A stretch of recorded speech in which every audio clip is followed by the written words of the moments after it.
Jerusalem, he came in and he started by killing the soldiers. Because whenever the enemy comes, Bazarwan, the first target are the soldiers. When King Nebuchadnezzar came to attack and invade Jerusalem, Jerusalem is known for its strong walls. Jerusalem is known for its victorious history. Kodwa uNebukadnezar ezohlasela abantu bokuqala ababebahlasela babefuna amasosha. Ngoba njalo uma uSathane ezohlasela ebandleni ufika cishe ibandla zomthandazo. Then mase cishe ibandla zomthandazo, everybody is vulnerable. Uma kuke kwafa i-Throne of Glory National Defense Force, wonke omunye umuntu sekusuka seqediwe bazalwane. Uma seqedwe abantu bomthandazo, sekusela ama-celebrity ebandleni, kusuke sekuphelile ngebandla. Uma seqedwe abantu abaphelelwa ubuthongo obusuku, aphelelwe ubuthongo, athi kuphela ubuthongo ngavuka ngahlala embhedeni kwehla inyembezi angazi ngikhalelani. Uma sekuphele leyo nhlobo ebandleni, kusuke sekuphelile uma sekuwe abantu bomthandazo.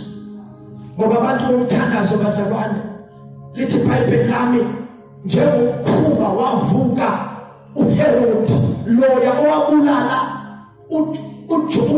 uJoseph, wabulala uJohn umbhapatisi, wabulala uJames umfowabo kaJesu. Kusho ukuthi lento wayeseyijwayele, waphinde wafuna ukulunga isandla ukuhlupha abathize ebandleni. This time around wa-Peter. Ne-Peter wamfaka epilongweni. Sekulinde because kuthiwa lento wayeyenza uku-impressa amaJuda ukuthi thina siyazenzela ebandleni.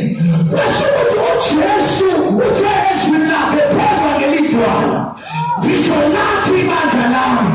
uJohn wayengenalo ibandla. Abazalwane, elingemva kwakhe lithi hamba noJohn, ngoba noma boshwa bebona bethandazela. Eyifana ikushimlahleleni memo. Thamani esibuzele uJesu silinde omunye yini. Wesephiphele uJohn the Baptist. Amgenga ikhanda lakhala phansi. Shoshe bangayijwayele lento yokubulala kwabapostoli. Wadlula uJohn the Baptist, 15 minutes. Kwayila uJames, khumbula uJames uyawengasali uJesu. uJesu uyavusa abafile, uJames ukhona. uJesu uyabaphekola, uJames ukhona. Lesisithenjo sikaJesu, uJesu egeze Peter, James, John, ukhona uJames. Kodwa naye kwalukusandla wafa because ibandla lalingakabi mature. But guess what? Wafika futhi uSathane njengenjwayelo. But this time around wafika ibandla nasencwadini yezenzo. Kuthiwa leliya bangasili ibandla lomdlalo. Kuleliya bandla babanjwe igebengu. Azizontshontshwa umnikelo. Kuthiwa lowo wophelele. Ngoba abantu bomthandazo kodwa isangoma la sibhoke 3 weeks basuka bomthandazo omame bathi uyajona loyo, bathi uyathatha loyo. Ayibhabalelwa nawe because they were the church of prayer. Ngoba abantu bomlilo lapha uthola sisukumi bandla. Before we go any further, we'd like to appreciate the apostle. Siseva umama womlilo bazalwane. Owathi umama akadlali namadimoni. Andibona ngendlela afasta ngayo ukuthi abalanda amandla kwelindawo. Abantu abastrong balungile bayokuthandaza. Abawiki babonakala bedodonela khona. Uzamanda abantu babengezi emthandazweni. They are strong. Ngoba yena abantu withstand the winter. Till this week, sikotolela khona. Ngoba lento siyibona ku-passport. Ukuthi umuntu osebenza ngamandla kaMoya ubonakala ngegiya aopharetha ngayo. Angazi mangithathile bangisa kwenye indawo. Mangifika kuleya ndawo ngibona isithombe samama ogqoke ingubo emnyama egugile ebesekhipha isandla nje. Shuthi amandla kuthiwa uLuke 11 verse 1 kwathi bembona leyo mfundi uJesu ebuye entabeni wabona ukuthi imfihlo yayo yonke lento esiyibona la ukuthi uJesu uyathandaza. Abafundi kuthiwa bacelanga izinto eziningi kuJesu. Kuthiwa sukuma leyo mfundi wathi Nkosi uJesu sifundise ukuthandaza. Sifundise ukuthandaza. Uthi sifundise ukuthandaza. Akasho ukuthi sifundise ukukhipha amadimoni. Akasho ukuthi sifundise ukusucceeda ne-miracle man. Uthi teach us how to pray. For once we know how to pray, let's Bible bonke abakholwa nguye lezi mangaliso ziyobalandela. Kodwa abakholwa nguye. We'll have to appreciate the apostle leaders for 15 minutes. I'm sure it's 5 minutes margin. Umama wethu umama umthandazo. Hey, nami ngizela ibamba le mfihlo bazalwane. Ukuthi umama wethu umama umthandazo. Ngesizwe ukuthi ukuhamba lufuze imbiza. Ngoba ngeke ukwazi ukuhamba kwi-dimension. Ahamba kuyona ukungafuzanga. Ake siyezwe uma befika eJerusalem abaprofethi kuthiwa baqale badestroya amabutho. Wahishezwa amabutho. Abulawa amabutho kuphela. Mase bulawa amabutho sebesele mama nengane. Nakekade bathatha umama. Abavalele ejele. Babuye bazophetha abafana. Nasawudiswe kahle ukuthi kwenziwani abafana. Abafana bangabathatha nje phela baba-castrate. Yabona ku-castrate kusho ukuthi kuthathwe i-reproductive organ yakho njengomuntu wesilisa imbewu. Wafaka isikele wamunye. Usukumuntu ongakwazi uku-reproduce kufaka sosha. Bathi basebenzi wanjalo abafana. Omama basejele. Okusho ukuthi isitha sasesiyintela ukuthi siqedile ngembewu. Ayisethi besawuphindisane la. Abantu abakhulile njengamanje sebeyi-last generation. There is a producer any generation because castration has taken place. I-castration bazalwane umkhosi. Kakosipho kuyahletshwana. Uzwa ngishumile uminista ukuthi ngiyahletshwa. I-castration usuka uhleli ngoma amasendi ukuthi akaphinde azale. Uma ubulala uzalwane, you are castrating the church. Accept umuntu ozoenjoy the benefits and the warmth of the church. Ngoba ufika iyamande ebandleni. Uma kunzima kanje kuwena ukuba la, how much more umuntu osindiswe namhlanje? But asikhuluma ngaleli bandla bazalwane, ngikhuluma ngempi yafika phela eJerusalem. Hayi la ebandleni bazalwane uprofethi u-apostoli udeclare ukuthi bawubona i-division, we are not divided kuleli bandla. Ukubona abantu abasebayahleli thina kuleli bandla. We are a church that works together. Ukuhlala ngomfethu somthola kumena. It's how it gets sweet with you through my heart. No, but that is my brother. No, I was born in it, I don't care. But I'm living now. 5 minutes. needs. Romans chapter number 12. Let's run to it. I want to acknowledge abantu abasha. Angikaze nibe sebandleni la kukhona khona abantu abasha abafuna kanje uNkulunkulu. Nilifikayo ku4:30 niyabe Saturday. Ukuze nathi sizoniphakela lokho esikuphethe. Wena ufika ku4:30 na uzokuvutha njengabantu. Kube ufika uNtomusha. Ku4:30 belithi. Seyibamba nje kulamakhasi bazalana yikho into engizonda njengamakhazi. Kodwa ngiyamthanda uJesu noma kubani. Uyazi ukuba endlini ubantu nejacket yasindonile. Kodwa kodwa ngiyakhona. Amakhazi akasibulala wona esihlamba yazabele khona. Kodwa sathi kulungile. Noma singabulawa amakhazi kodwa sikhona bakhe. Abanye amakhazi ababulala emashibhini. Kodwa thina sibulala endlini kaJesu. What a memorial. Haleluya, yinto siyikhumbula esiyotshela abantwana bethu. Ngoba nansi imfihlo la sasikhonza khona kuthiwa uyothina ey'nganeni zakho ukugejile ivangeli ebusweni bakho.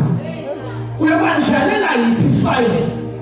Uthe abantu abamsake saphila nathi bethola abantu thina sibulale wedwa embhedeni banda.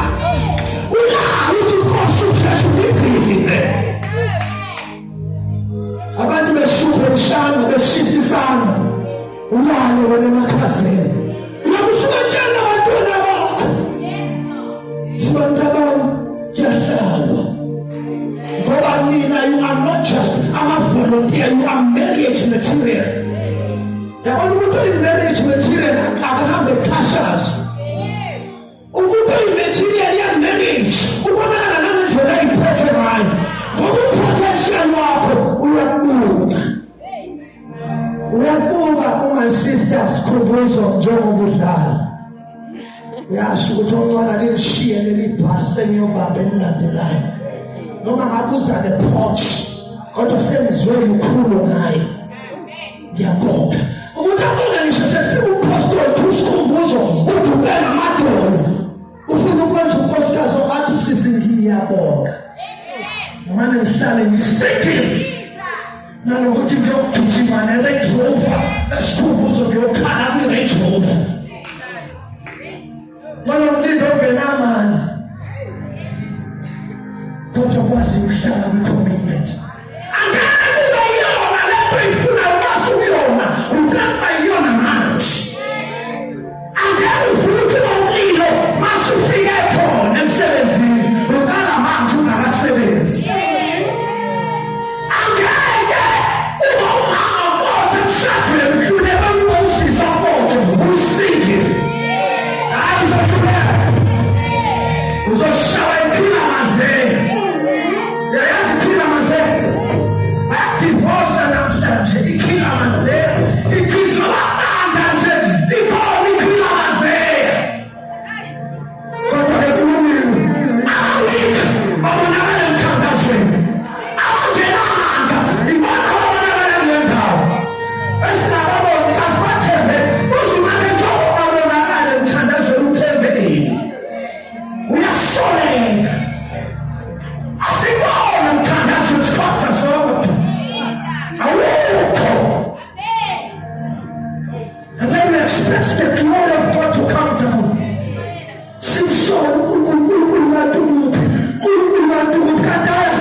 But we have a huge responsibility on our shoulders.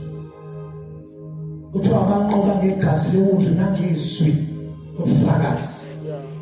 Hayi ama-testimony, izwi nofakazi.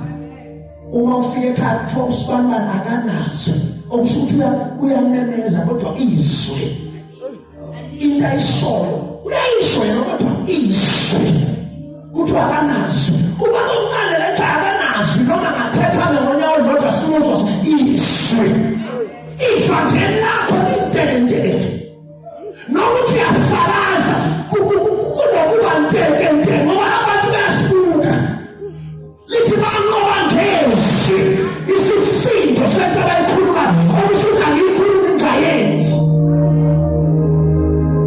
bangoba negazi leyo which is a covenant. I-covenant connotes i-commitment. I-commitment connotes i-consistence.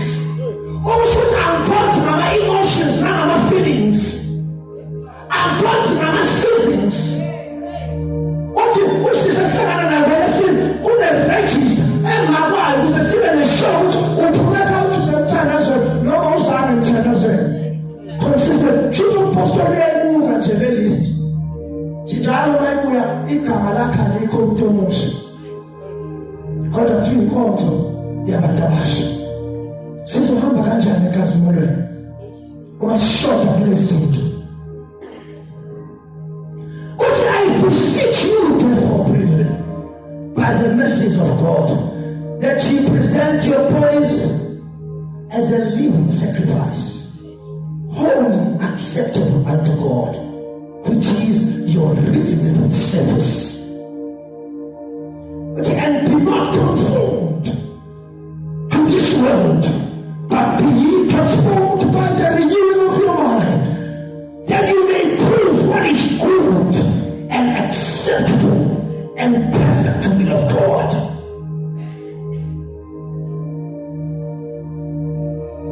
Uthi ngesizulu maniguqula isimo ngokwethiwa ibentsha ingqondo yenu. Akasethi ukhona uza ngokuzwa izwi mafika izwi elithi noma bethenjisiwe zethembisa abazamkelanga kodwa bahamba ngokhona. Mafika engqondweni lelizwi lifika kuwena nawe ukelile umshado nomsebenzi etc and etc, but awukakakwamukeli, but awuhambisa komuntu ongakakwamukeli. Uthi la mama bekhuluma nami athi sikuzo ngoJanuwari ngicela imiliyoni kuNkulunkulu. Angimniki ukuthi aze anginike imiliyoni, ngi-celebrate there and then. Uthi wonke umuntu osakulo uNkulunkulu kufuneka aze ngokukhona futhi azi ukuthi yena ungumvuzi abakholwayo. Abesethi uPaul, faith is the substance of things hoped for. It is the evidence of things unseen. Uapostoli wapewayotheni finish ithengela mina bengingekho ayibhadale wafika mina wazonginika isiliphu mina bengekho esitolo futhi angafodi. Abesethi uapostoli, go and claim the furniture that I have purchased for you. And as you touch his sleep by faith, awukwazi ibona le furniture, awukwazi ibona, awukwazi ukubona ngalo weekend. uJesu welele siphanga kwenu ungasashela amazwi uthi Mashalem. Can somebody say Mashalem? Uthi tetelestai. Can somebody say tetelestai? Uthi it is finished. Abana ngoba mathibona ngaba 20,000 when we produce sleep. Idimona kunele lethaba amasheza abaphumelele uproduce sleep. Idimona mina ithi la igama cancel uproduce sleep. Idimona mina ithi abadleki yamanga thandaza uproduce sleep. Idimona mina ithi wena ngaphumelele one Alexi one guy who won't see. I'll see you later.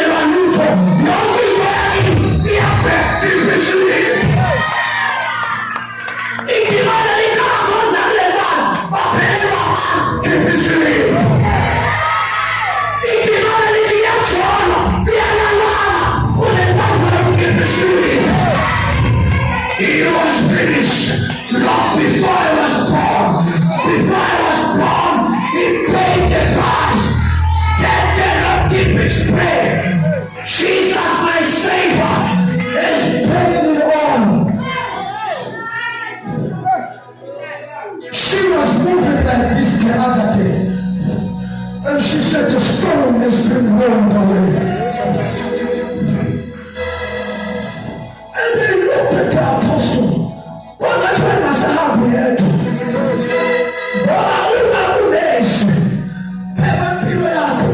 Anyone who's open the land, would you put as far as my eyes can see?